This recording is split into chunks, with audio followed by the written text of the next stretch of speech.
Something I often get asked, how accurate is a smartwatch or any sort of activity tracker? First off, they're extremely useful collecting data throughout the day, can massively help with managing your day-to-day life with regards to energy levels, managing fatigue, all these other variables, and also give you some sort of input to where you could potentially improve things with regards to maybe your heart rate or activity levels or sleep. Key thing you should take from your watch is not necessarily the exact numbers or details, but it's more about the consistency with the actual data itself. So the part that most people focus on is, of course, calorie expenditure side of things. Now, this does need to be taken with a pinch of salt with regards to the actual number itself, but that doesn't mean that it's not useful information. Use this as a tool to kind of gauge your calorie output throughout the day, but not as an exact amount. Often people can see that they're burning 4,000 calories and then think that they can eat that amount of food as well. Very often this isn't the case due to the fact that it's not that accurate, but it can be very helpful to actually manage your output. Just as an example, if you're eating 2,500 calories a day and your watch says that you're burning 3,500, but you're not losing any weight, then if you can stay consistent with that calorie output, you just then need to adjust your nutrition so that you're reducing your calories in, which will then help create that calorie deficit. This means that, say you're maintaining on that 2,500 calories consumed, 3,500 calories burnt according to your activity tracker, then if you then bring your calories down to like 2,000, you know that you're going to be putting yourself into a calorie deficit because you've been maintaining weight on that current activity output with the input of them calories. So this is obviously how you can use it as a tool rather than like an exact measurement, rather than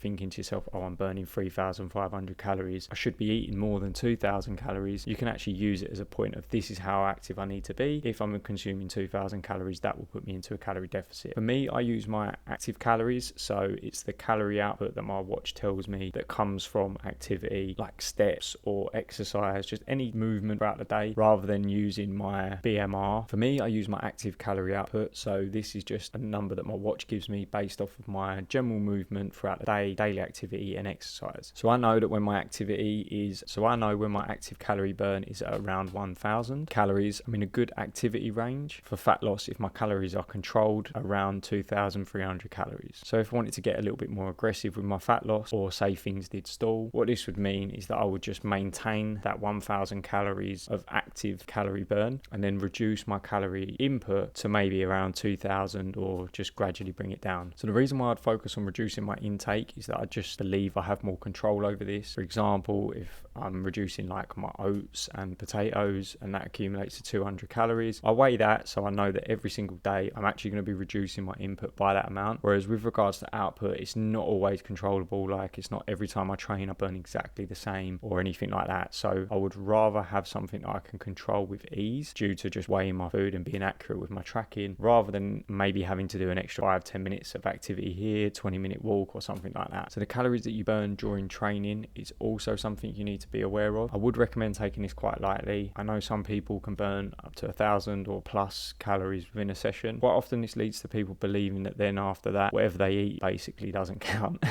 Just due to the fact that their smartwatch has told them that they've burned 1,000 calories within this workout, they then tend to think that anything after this, is calorie free almost. A lot of people get caught up in this. Don't stress about it. Just be aware of it. Just because it says you've burnt 1,000 calories doesn't mean that you've actually burnt 1,000 calories. And if that is the case, use a principle that I'm mentioning about staying consistent with it. Manage the variables. If it means that you need to eat more, see how your body reacts. These numbers are not that accurate, but they can be very consistent. Could be a good way to see how you're performing with each session. So as an example, if you start to see that your calorie burn starts to drop off over weeks or something like that, or fatigue might build up, you can use this as a bit of a data point to manage these variables and see if you're tracking your workouts, if your weights are getting worse, you're not lifting as much, you're not able to progress, you're not able to push yourself, you're not able to do as many sets, reps, so on and so forth. And then also you're not burning as many calories. There's a lot of variables there that will tell you that it's time to make a change. Another thing is obviously your heart rate. I feel like this data is pretty accurate with regards to like your resting heart rate and your heart rate whilst training or throughout the day. Not to say that it couldn't be slightly off, but I do notice that these seem to be pretty consistent. And also when I have seen signs of my resting heart rate increase, I do feel more fatigued, I do feel more tired, and it does correlate quite a lot with what's going on and what I can kind of feel within my body. Also a good way to see whether you are getting fitter or recovering.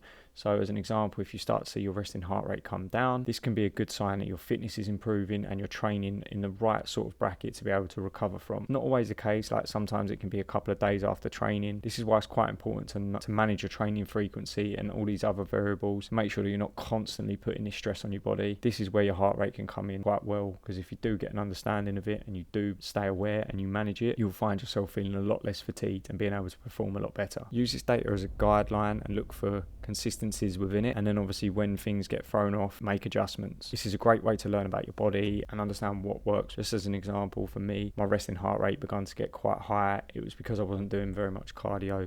When I started implementing a lot more cardio, lower intensity stuff, I noticed my resting heart rate come down quite a bit. Also, it's a great way to manage your fatigue. So when I have started to see it creep back up, I do tend to feel it, and I know that it's because I'm not resting enough or getting enough sleep. And you can quite easily Google ways of just improving these variables, and you'll be surprised the difference it can make. Step count, same thing applies to this as well. Focus on consistencies, not necessarily how accurate it is. You know, this whole achieving 10k steps a day is great because it does help you stay active, but sometimes this marker isn't very achievable, or sometimes some watches actually well surpass 10k even though that person hasn't been very active. I've actually known of people that work in office jobs that pick up the phone with the hand that their watch is on, and this actually leads to them accumulating more steps throughout the day, and they've not actually been very active at all. So rather than actually focusing on achieving 10k, look at how many steps you're getting on a daily basis. What this means is it puts you in a position where if you need to increase your output, you can look to increase your step count. For some, this might naturally put you in a 10k bracket, but just as an example, I've had clients that have been losing weight whilst doing 5k steps. There's no need for them to double that unless we want to push for more, or they hit a wall, or they can't progress. So what we do is we stick at 5k, between 5 to 7,500 steps, and then we push that, keep rinsing that, get as much out of that as possible. And if the time comes that they want to push further on, or they do stall, we can then make the adjustments to then go up to 10k, rather than just jumping straight to 10k for no reason, even though they're progressing or achieving what they need to achieve. This puts us in a position where we can progressively go towards that whilst consistently making progress as well, rather than just jumping straight in a deep end. To use this data, it's really useful. Don't rely on it to be very accurate, or use your step count. Just as an example, if you're achieving 3 to 5k steps a day and you want to see more fat loss, or you want to start progressing more, get fitter, then aim for like 5 to 7.5k rather than going straight for 10. It's a great way to manage these variables. Use your watch as a tool. Don't use it as an exact measurement. Can be very consistent. That's one of the things I've noticed, is they are consistent, but accurate, not so sure with a lot of things, but they are consistent. And that's the same with scales. You know, people step on their